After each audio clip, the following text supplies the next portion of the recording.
जब महिलाओं का गर्भपात हो जाता है तो सबसे इम्पॉर्टेंट क्वेश्चन जो उनके दिमाग में आता है वो यही है कि अबॉर्शन हमारा पूरा हुआ है कि नहीं हुआ है। तो कुछ ऐसे लक्षण हैं जिससे आप पहचान सकते हैं। पहला लक्षण ये होता है, जो आपको दवाई खाने के बाद या जो स्पॉन्टेनियस भी हुआ है तो जो तेज़ ब्लीडिंग हुई थी वो आपकी रुक जाती है। दूसरा, ब्लीडिंग के साथ आपको पेन होता है, वो बहुत तेज़ दर्द होता है, वो इस टाइम के बाद अगर आपको बिल्कुल रुक जाता है। तीसरा, जो आपके प्रेगनेंसी के सिम्टम्स अगर आने लगे थे, जैसे कि उल्टी करने का मन है या उल्टी है, ये जो सिम्टम है ये भी आपके बंद हो जाते हैं। अगर ये तीनों सिम्टम, तीनों लक्षण आप में दिख रहे हैं तो चांसेस हैं कि आपका अबॉर्शन जो है कंप्लीट हो चुका है।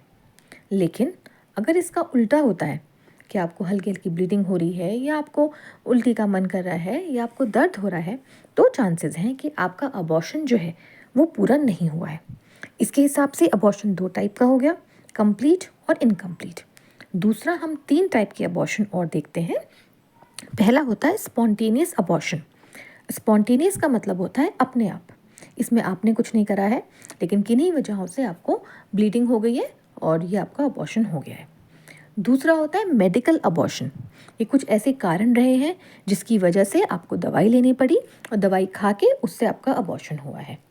तीसरा होता है सर्जिकल अबॉर्शन, कि आपका मेडिसिन से किन्हीं कारणों से नहीं हो पा रहा था, दिक्कत ज़्यादा थी या कोई भी प्रॉब्लम थी, इसलिए आपको डॉक्टर के पास जाना पड़ा और उन्होंने आपको फिर डीएनसी के लिए एडवाइस करा।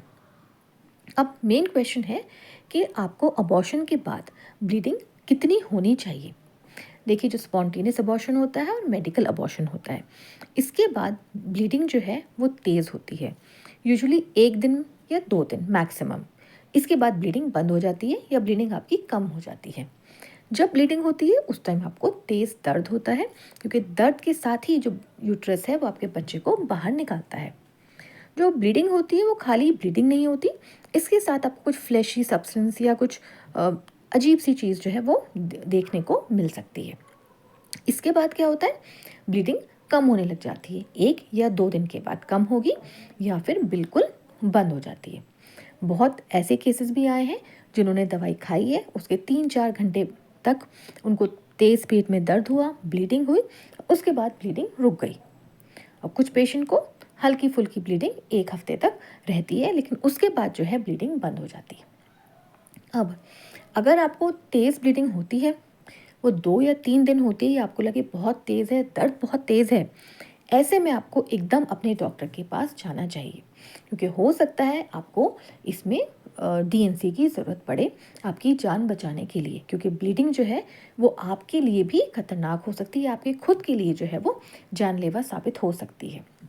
अब देखिए, जहाँ पिल की बात है, तो जो गर्भपात करने के लिए जो गोलियाँ लेते हैं उसके लिए आप डॉक्टर से ज़रूर कंसल्ट करें, उनसे पूछ के ही दवाइयाँ लें।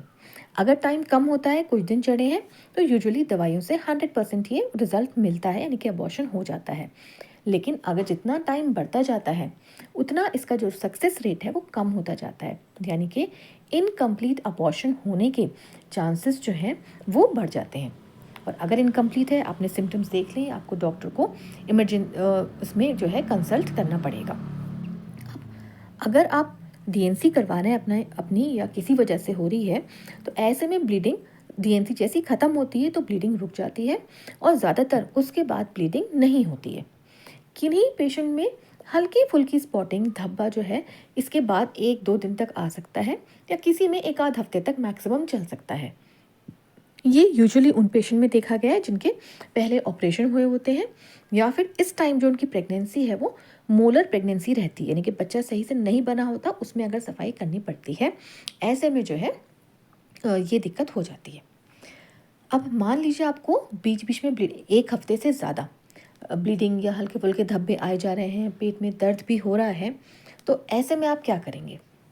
ऐसे में जो है आपको अपने डॉक्टर को कंसल्ट करना है, और हो सकता है कि फिर आपको डॉक्टर जो है अल्ट्रासाउंड एडवाइस करें।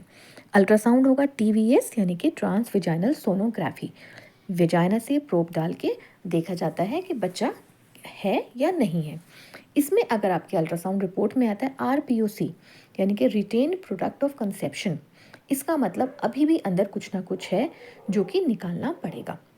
अल्ट्रासाउंड यूजुअली ज़्यादातर केसेस में कंफर्मेटरी होता है कि हाँ अब इसमें बच्चा है कि नहीं है। कभी कभी पेशेंट पूछते हैं कि मैम हमने तो यूपीटी होता है प्रेगनेंसी टेस्ट वो किया है। देखिए जो प्रेगनेंसी टेस्ट होता है वो कंफर्मेटरी नहीं होता है।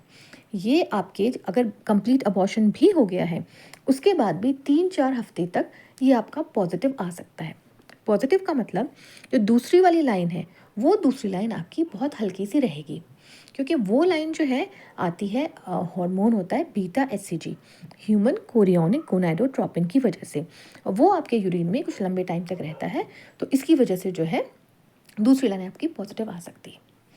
अब एक और केस होता है जो लेके पेशेंट आते हैं काफ़ी बार।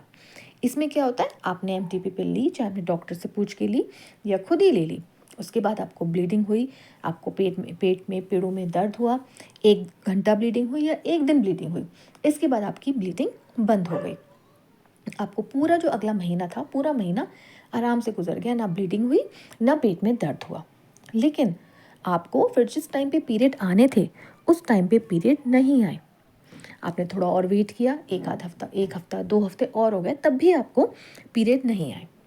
ऐसे में फिर आपको अपने डॉक्टर से कंसल्ट करना पड़ता है और फिर वही डॉक्टर आपको क्या लिखेंगे, अल्ट्रासाउंड टीवीएस, क्योंकि टीवीएस से पता चल जाएगा कि इसमें क्या है। ज़्यादातर केसेस में जो बेबी होता है वो ही निकलता है, बल्कि जो 1 मंथ होता है, जो दवाई खाई थी उसने काम नहीं करा था, आपको ब्लीडिंग तो हुई थी लेकिन बच्चा नहीं निकला था, वो बच्चा बड़ा होता है और बच्चा हेल्दी होता है।